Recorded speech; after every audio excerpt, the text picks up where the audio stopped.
Front page of the Daily Graphic, Bernard. The finance minister is inspecting something. I'll give you the headline. Finance minister inspects first gold at Gold Coast Refinery.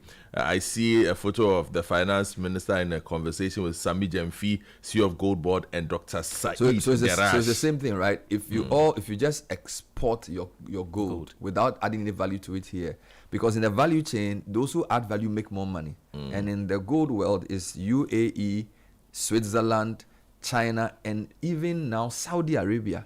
So Saudi Arabia is buying gold from Sudan to process. So we also have to find, but one have done it with diamonds. And these are things we'll be discussing from SS Economics. And we are still talking. Hopefully these guys are doing something about it. Our president also said a few things. Mahama calls for inclusive global alliances. Africa key to new world order. But Zambia has almost said Mahama has won his beautiful fugu to Zambia. Then they say what? They are busy telling us that why did our president wear a blouse to visit their country? It's just jokes. No, let me take you to the Ghanaian Times and some economics here. Inflation drops to 3.8% in January, lowest in nearly 30 years. That will be found on page 20 of the Ghanaian Times. And there's a Galamsey related story, but pretty much good news. Galamsey Rehabilitation Initiative gears up. 800-acre land reclaimed at Yankumase. And the area is set to stimulate growth, according to the lands minister. All right. Front page of the Ghanaian publisher, Ashanti gains 800-acre reclaimed land from Galamsey. Kotoka renaming is still on the front page of the paper. The gold refinery story is also on the front page. The New Republic. Coup in the minority caucus. Anodompre plot Afeyomakin's Oster as NPP splinters. That is according to the New Republic. Matters related to the minority leadership. And buffer stock agency revives. That can also be found on page 8 of the New Republic. Front page of the Daily Guide this morning comes with a photo of Imanolama Kofi Boa inspecting the 800-acre reclaimed land. Henry Osea Koto tips Kojo Bunsu for NDC flag bearer. Okay. Has he finished the work in China before this? Now, on the front page of the Chronicle, you see some bullets on the left side and some motorcycle on the right side. And the headline is saying, mopping up the jungles, criminals open fire, police respond. And that will be found on page 3 for the details of that particular story. And the story about Galamsey, reclaiming of land is also found here. Fight against Galamsey. Government reclaims 800 acres of mined areas at Manso Yankumase. Same on the front page of the Inquisitor, Bernard. Restoration of the 800-acre land refinery of gold. All right, let's continue. The Insight newspaper, Achemasafo Senior High School suffering. School heads, old students appeal for government support. And they also have the Gold Board story. Gold Board begins local refining of artisanal and small-scale mining gold. And there's pretty much some interesting story here. Africa must unite to unlock continental prosperity. That is coming in from Professor Opoku Ajiman. Front page of the Daybreak newspaper carries the same stories. The news story that though COP interdicted over transfer leak on social media. The overseer, Finance Minister praises Gold Coast Refinery. I think this story has been captured by almost all the papers because pretty much good news. 169 NDC MPs back Hajia Amina Adam for Ayawasu East MP seat. And that is also coming in for the overseer. Finally from me, Bernard, the front page of the BNFT. Inflation falls to 3% as price pressures ease for 13th straight month. The gold refining story is on the front page of the paper. Ghana Statistical Service urges wider NHIS coverage, sanitation investments to accelerate poverty reduction. I'm taking you online. Mahama says we inherited a sick country with governance in tatters. This is citynewsroom.com. Vaco CEO says integrated aluminium plant could create 5,000 jobs. He was on Point Blank last night with Sami Wiafi. In other headlines, declining trust in clergy linked to spiritual crisis, according to Professor Osafo. We spoke to him yesterday on the point of view. Ghana, Zambia reached landmark visa waiver agreement, and inflation at 3.8%, but borrowing costs still high, but borrowing still costly. Professor Bokin question rate rigidity. Meanwhile, Kojo Ponkroma says the inflation figure contradicts reality. So quite a number of people are questioning this. If you go to ChannelOne News Online, Ghana must handle professors on national issues carefully. This is Professor Osafo Edu, who's a psychologist, speaking on this matter. Prosecution closes case in Wontumi Samreboy trial. Meanwhile, Ghana's MP for Forikrom says low inflation could hurt Ghana's economy. And then Lands Ministry says local complicity is hindering the Galamsey arrest. So that's all you want to know about Galamsey. CPP slams talk around renaming Kotoka Airport. State monuments are for patriots. This is myjournalline.com. CPP is really not how people are criticizing the decision of government. And other headlines, gold refinery kickstarts, but Galamsey gold risks shutting out premium buyers. That's a headline from that website as well. All right. And the president is asking all heads of institutions to submit their annual audited accounts by April. Otherwise, they are in trouble. This is modern Ghana. The president is laying out the charge. Let's get into Bernard, the I'll details. give you some very important local stories before we go to the big ones. I'll go to the back page of the Daily Graphic, 2 stories, and then on page 22 of the same paper as well. So, Bernard, 130 million daily deficit impacting reliable water supply, Ghana Water Limited. The country is facing a water production deficit of 130 million gallons a day, affecting service reliability and equitable distribution. This is coming from Adam Mutawakilu, the managing director of the Ghana Water Limited. Quote, in the Accra metropolitan area alone, demand is 210 million gallons per day, while supply is only 137 million gallons, resulting in a shortfall of 73 million gallons daily. This means nationally, out of 222 million gallons supplied daily, 114 million gallons cannot be accounted for, and only 106 million gallons are properly accounted for. On the same page, on the back page, Rosalina Moore writes, new franchise system safe, secure, ECG assures, and this is attributed to the Director of Communications of ECG, Mr. William Boateng. The ECG has given an assurance that the franchise system it has introduced to enhance customer service and further improve efficiency in its prompt service delivery is safe and secure. It stated that, contrary to concerns the new system might lead to customer fraud, its cashless system, which is now the only mode of payment, will prevent such incidents. Then I take you to page 22 of the same paper, Bernard. Government procures 500 new EV buses for public services, 100 to be received by May. Government has procured 500 new electronic vehicles to augment the transport situation in the country and also revamp the STC. The managing director of STC, Al Hassan Ligby, has said. He said 100 EV buses were expected in the country by May this year as the first phase of the procurement, which was done under a public-private partnership. Right. Let me bring you a story related to Ghana Water. They have a different angle. They say that, and that is the Ghanaian Times, page 14. Ghana Water Limited recovers 2.1 million Ghana cedis from illegal connections. The Ghana Water Limited has so far recovered 2.1 million from customers involved in illegal connection activities between August 2024 to December 2025. The managing director, Muta Wakilu Adam, announced. And so it means that whereas they've cited these challenges, they are making efforts in recovering some of these amounts. What fascinates me is the over 200 illegal water connections. And a lot of these things are done in collusion with those who work there. You know, we have a very big moral crisis. So, you know, you can set up laws, but if people are determined to do evil, they'll do the evil. An organization that pays them, they'll find the loopholes. You know, it's so bad. So it's hard to even do some reshuffles and things. It's really bad. All right, now there's a whole debate about inflation and the numbers, but let's do the gold story first. Yes. The graphic has it. The graphic has it. Every newspaper I have. Yes. Has First it. So steps towards refining gold in Ghana. Let me just take you to the front page of the BNFT, Bernard, on page 2 of the paper. The country has officially begun the local refining of gold purchased from the artisanal and small-scale mining sector following the commencement of refinery operations by the Ghana Gold Board in partnership with Gold Coast Refinery. The start of operations was marked by a tour of the refinery by the Minister of Finance and Economic Planning, Dr. Kesala Tuforsen, alongside the CEO of Gold Board, Sami Jemfi. During the tour, the executive chairman of Gold Coast Refinery, Said Deraz, took the minister and the Gold Board delegation through the refinery's full operational chain, demonstrating how raw gold supplied by Gold Board is processed into refined bullion bars. Very important. Right. And on that same story, the inside page 2, different angles says, so they actually, at the bar section, Dr. Forsen was presented with finished gold bars bearing the official stamps of the Ghana Gold Board, Gold Coast Refinery, Bank of Ghana, and the Ghana Standards Authority.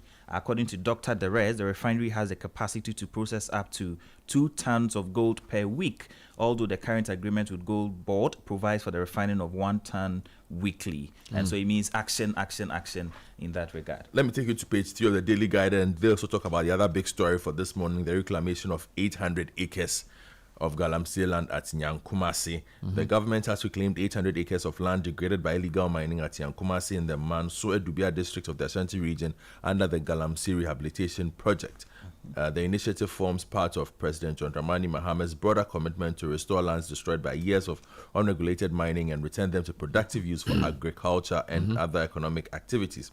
At an inspection of the Nyankumasi Reclamation Project in the Ashanti region, Minister of Lands and Natural Resources, Emmanuel Amakufibua, accompanied by the CEO of Minerals Commission, Isaac Andrew Tando, outlined the measures government has put in place to safeguard water bodies and protect lands from further degradation. He said the Mansour Dubia site, which spans 800 acres, has been planted with cassia and teak trees as part of a long-term plan to retire the land and restore its ecological balance. Now, on that same story, beyond the ecological healing, the Ghanaian Times is reporting on page 12 that beyond the ecological healing, the Nyankumasi reclamation is poised to create jobs and stimulate local economies. Officials say the initiative will transform mined-out sites into farmland, forest plantation, and development-friendly zones, turning devastation into opportunity. So that is on that score. I want to give you a quick story on DVLA because a number of people have been complaining about this. DVLA plate costs 417.25 cedis, not inflated rate. The DVLA boss is clarifying. So the chief executive of the Driver Vehicle and Licensing Authority, Julius Nikwe, has moved to clarify the official cost of a DV vehicle registration plate. He said that it is fixed at 417.25 cedis, contrary to reports of significantly higher prices being charged by intermediaries. His clarification comes in response to public complaints that some unauthorized middlemen, commonly referred to as Goro boys and girls, are selling DV plates for amounts ranging between 1,300 and 1,500 cedis, leaving many vehicle owners disgruntled. Now, in a Facebook post on Wednesday, February 4, Mr. Cote explained that the DVLA has limited the issuance of DV plates strictly to registered car dealerships and recognized garages as part of efforts to streamline the process. He noted that the restriction is intended to tighten controls, eliminate unauthorized practices, and curb the exploitation of applicants seeking DV registration plates. We need to speak to Mr. Cote to give us a broad overview of what he's been trying to do. Yes. Because there's a lot of activity there, re-registration, dates, and things that have to be aligned. Yes, there's actually an official statement from the DVLA when we get into the show proper. You can do that. That we can, where they outline, because they outline what the DV plate is for. Because I think the problem is coming from the fact that people want to use it for everyday use. That's the problem. And it says that it is not for everyday use and it's for a specific group of people. Now let's get into inflation. Inflation is at a 30-year low, and it's welcome, but there's always discussion around this. So if you go to citinewsroom.com, Emmanuel Pon's story says inflation at 3.8%, but borrowing still costly. Professor Bokwin questions rate rigidity. Despite Ghana's inflation slowed down to 3.8%, businesses and households are yet to feel meaningful relief from high borrowing costs, a gap that economist Professor Goping says is becoming increasingly difficult to justify. He knows that while the Bank of Ghana cut the policy rate by 250 points to 15.5, the spread between inflation and key interest rates remains unusually wide. In an interview on Citi Business News, Professor Bokwin questioned why lending conditions remain tight, even as inflation has decelerated sharply. If you compare the policy rate of 15.5% with inflation of 3.8%, the real return is too wide, and this is abnormal. He's absolutely correct. According to him, the slow pass-through of macroeconomic gains to borrowers suggests a reluctance to fully transmit this inflation benefits to the private sector. I'll probably discuss this on the show. There's a very good article written by Shiba Araba Benin on this, and I really want to encourage listeners to read it because the article is titled Ghana's Inflation Story, What 1999 Teaches About the 2026 Turning Point. Hey. Yes, a very interesting article, and I'll probably discuss this. I think it will show the difference in this disinflation from the 99 one, and also let us know how long it will last. And then I think it will also convince lenders to also lower their rates, because the 15.5 is too wide from the 3.8. So it's not too good. I take you back to the Daily Guide, Bernard, on page 6. AJ closes Wontumi facilitating legal mining case. The Office of the Attorney General has closed this case in the trial of the Ashanti Regional Chairman of the New Patriotic Party, Bernard Ntribosi Akweke Chairman Wontumi, who is accused of facilitating others to mine on his Akunta mining concession at Samraboy without lawful authority. This followed the completion of the cross-examination of the fourth prosecution witness yesterday by Andiapia Kubi, counsel for Wontumi and his company. The case pushed by the four prosecution witnesses primarily focused on the accusation that Wontumi allowed others to mine on his concession without seeking the approval of the minister designated for the sector as required by law. On the same page, the Ghana Education Trust Fund, GET-Fund, has strongly denied allegations that it sells foreign scholarships, describing the claims as baseless and unsubstantiated. In a statement issued on Wednesday, GET-Fund said this attention has been drawn to comments made by Mr. Kofi Ofosun Kansa, former Chief Executive Officer of the National Entrepreneurship and Innovation Plan, during a panel discussion on Sumpa FM and TV. And I think the President has directed some investigations in that regard. And so it's a Fine, step. quickly before you come back, President has also directed that all government agencies should submit their annual audited accounts by April. President Mahama has issued a strict directive to all CEOs of state-owned enterprises to submit their audited accounts and annual reports by end April 2026, signaling serious consequences for non-compliance.